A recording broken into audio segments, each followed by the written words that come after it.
Ghatkopar hoarding दुर्घटना प्रकरणाचा अहवाल समोर आलाय। घाटकोपरमध्ये होर्डिंग लावलेली जागा रेल्वेचीच असून रेल्वे पोलिसांनी जाहिरातींसाठी टेंडर काढल्याचं समोर आलंय। तर रेल्वे पोलीस महासंचालकांनी होर्डिंग संदर्भातला अहवाल गृह खात्याला पाठवला आहे।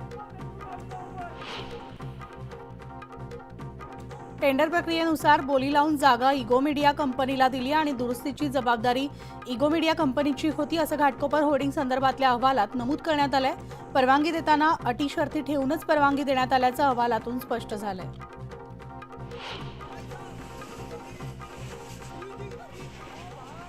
घाटकोपर दुर्घटनेदरम्यान अरबाज आणि अरमान ही दोन तरुण मुलं रील शूट करत होती।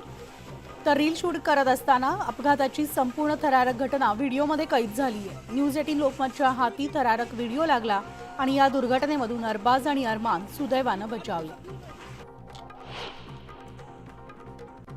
घाटकोपरच्या होर्डिंग दुर्घटनेमध्ये मुंबई विमानतळावरील एका बड्या अधिकाऱ्याचा आणि त्यांच्या पत्नीचा होर्डिंगनं बळी घेतलाय। तर धक्कादायक म्हणजे रेस्क्यू ऑपरेशन सुरू असताना लोकेशन ट्रॅक करत अमेरिकेमध्ये असलेल्या मुलानं त्यांना शोधून काढलंय। आईवडिलांच्या मृत्यूने मुलावर दुःखाचा डोंगर कोसळलाय। महापालिकेचे आयुक्त भूषण गगरानी यांनी घाटकोपरमधील होर्डिंग कोसळलेल्या घटनास्थळाची आज पाहणी केली आहे। दरम्यान बचाव कार्य संपलेलं असून आता मलबा हटवण्याचं काम सुरू आहे अशी माहिती आयुक्तांनी दिली असून या दुर्घटनेमध्ये 16 जणांचा मृत्यू झाला आणि 42 जण गंभीर जखमी आहेत। घाटकोपर दुर्घटनेवरून किरीट सोमय्यांनी आरोप केलाय की पेट्रोल पंप आणि होर्डिंगची कमाई 50 कोटींची आहे। त्यामुळे मातोश्रीवर किती पैसे जातात आणि भांडुपला किती हिस्सा मिळतो याचा हिशोब द्यावा लागेल असा इशारा त्यांनी यावेळी दिलाय। संजय राऊत भिंडेला घेऊन मातोश्रीवर गेले असा दावा देखील त्यांनी केलाय।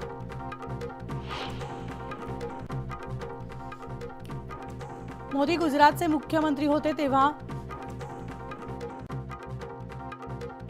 तेव्हा प्रश्न सोडवण्यासाठी माझ्याकडे यायचे आणि सध्या मोदींचा आत्मविश्वास गेला अशी टीका शरद पवारांनी केली आहे। मोदी राजकारण करण्यासाठी माझ्यावर टीका करतात असं पवारांनी म्हटलंय।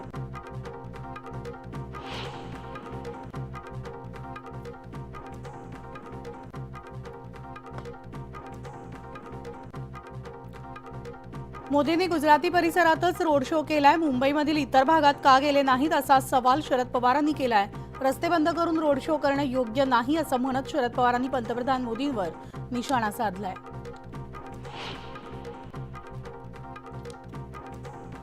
राज ठाकरेंचं राज्याच्या राजकारणात नक्की स्थान काय मला माहित नाही असं म्हणत शरद पवारांनी राज ठाकरेंना टोला लगावलाय। तर लाचारीची देखील मर्यादा हवी आहे अशी प्रतिक्रिया पवारांनी प्रफुल्ल पटेल आणि पंतप्रधान मोदींना जिरेटोप घातला त्यावर दिली आहे। महाराष्ट्रामध्ये आणि देशात सगळ्यात मोठा विरोध हा मोदी आणि शहांना होतोय। तर 4 जून नंतर या देशात भाजपचं अस्तित्व राहणार की नाही हा मोठा प्रश्न आहे असं वक्तव्य संजय राऊतांनी केलंय। तर होर्डिंग्स पाहून ज्या ठिकाणी 17 लोकांचा जीव गेलाय त्या ठिकाणी प्रधानमंत्री रोड शो कसा काय करतायत असा सवाल संजय राऊत यांनी उपस्थित केलाय। पंतप्रधान मोदी निवडणुकीच्या पार्श्वभूमीवर जोरदार प्रचार करताना पाहायला मिळत आहेत। उत्तर प्रदेशमध्ये पंतप्रधान मोदींच्या सभांचा धडाका पाहायला मिळणार असून मोदी यूपीमध्ये 4 सभा घेणार आहेत। नाशिकमध्ये पंतप्रधान नरेंद्र मोदींच्या सभेत गोंधळ घालणारा कार्यकर्ता राष्ट्रवादी शरद पवार गटाचा असल्याचं समोर आलंय।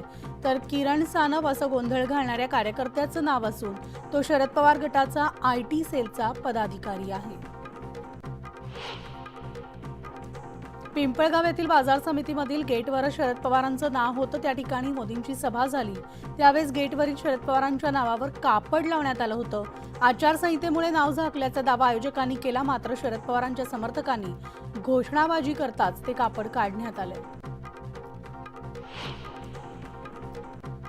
4 जून नंतर पुन्हा राजकीय भूकंप होणार अशी भविष्यवाणी भाजपच्या मोहित कंबोज यांनी केली आहे। शरद पवार गट आणि ठाकरेंचा गट फुटणार असं कंबोज यांनी म्हटलंय।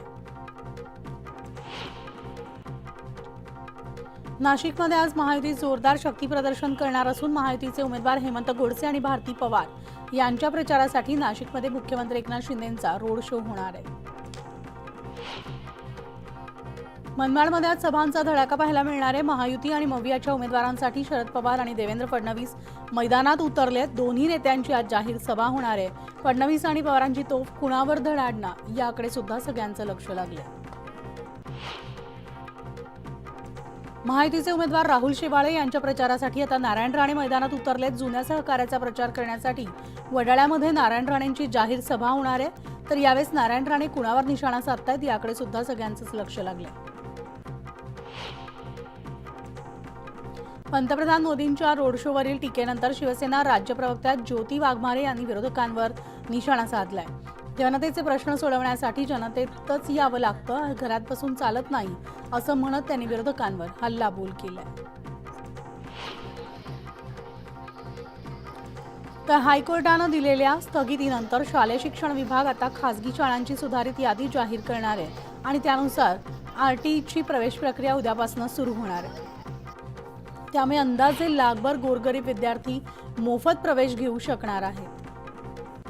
आणि भुसावळ शहरावर पाणी कपातीची टांगती तलवार आहे। शहराला केवळ 10 दिवस पुरेल इतकाच पाणीसाठा शिल्लक राहिलाय, तरी देखील पालिका हतनूर धरणातून आवर्तनाची मागणी करत नसल्यामुळे नागरिकांमध्ये नाराजी आहे। नागपूर महानगरपालिका मालमत्ता कर वसुलीसाठी आता डाक विभागाची मदत घेणार आहे। मनपाची मालमत्ता देयके आता भारतीय टपालद्वारे स्पीड पोस्ट सेवेद्वारे मिळणार आहेत आणि मालमत्ता कराची GIT डेटा गोळा करणारी नागपूर ही राज्यातली पहिली महापालिका ठरते।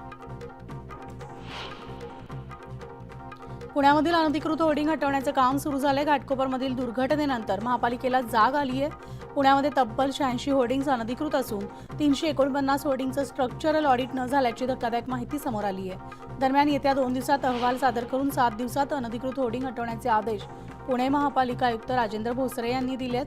तर येवला आणि मालेगावमध्ये सलग दुसऱ्या दिवशी अवकाळी पावसानं जोरदार हजेरी लावली आहे। पावसासोबत आलेल्या वादळी वाऱ्यामुळे अनेक घरांची पडझड झाली आणि शेकडो क्विंटल कांदा भिजून खराबही झालाय। पाचोरा तालुक्यामधल्या पिंपळगाव हरेश्वर गावात 80 वर्षीय वृद्ध महिलेची हत्या करून तिच्या नातवानं कर्ज फेडण्यासाठी तिचं सोनं विकलं आणि हा सगळा प्रकार उघडकीस आल्यानंतर पोलिसांनी आरोपीच्या मुसक्या आवळल्यात। बुलेटिनमध्ये यानंतर एक छोटासा ब्रेक घेऊन आपण लगेचच परतणार आहोत। पाहत राहा न्यूज 18 लोक।